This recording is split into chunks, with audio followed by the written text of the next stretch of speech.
Le lycée français, habituellement réquisitionné pour les élections, a été délaissé au profit du Palais 2 du Heysel. L'événement nécessitait une logistique plus importante, une préparation de plus de 5 mois. Au total, en Belgique, il y a 41 bureaux, dont 22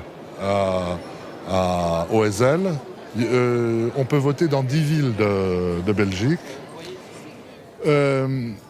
Les présidents sont désignés par le consul général, donc j'ai désigné 41 présidents de bureau de vote.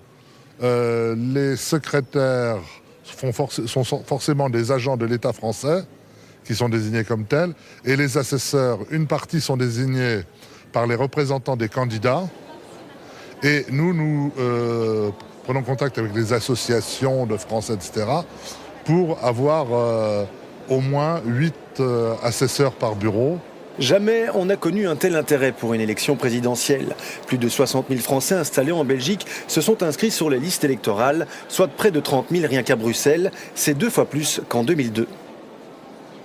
Tout le monde se sent concerné, contrairement à il y a 7 ans, où on était fort, je dis, réticent. Moi, mon sentiment, c'est qu'il y a une mobilisation qui est très forte sur une élection très indécise.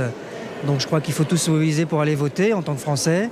C'est notre devoir et je suis venu avec mes enfants pour leur montrer un petit peu comment ça se passait. Voilà. Je suis très sceptique. C'est-à-dire ? Une crainte, on verra. Les campagnes qu'ont menées l'UMP et le PS français à Bruxelles ne sont sans doute pas étrangères à cette forte mobilisation. 7000 jeunes électeurs se sont inscrits sur les listes dans les 3 derniers mois.